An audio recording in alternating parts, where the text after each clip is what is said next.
Assalamu Walaikum. Hello friends, how are you? Welcome back to my another video.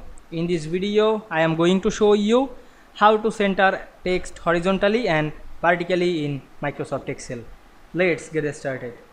At first, you have to open your Excel workbook. Now we want to make the text center horizontally or vertically. Select any cell. Then go to the home menu. Now we can see the text is horizontal. Now we want to make a line.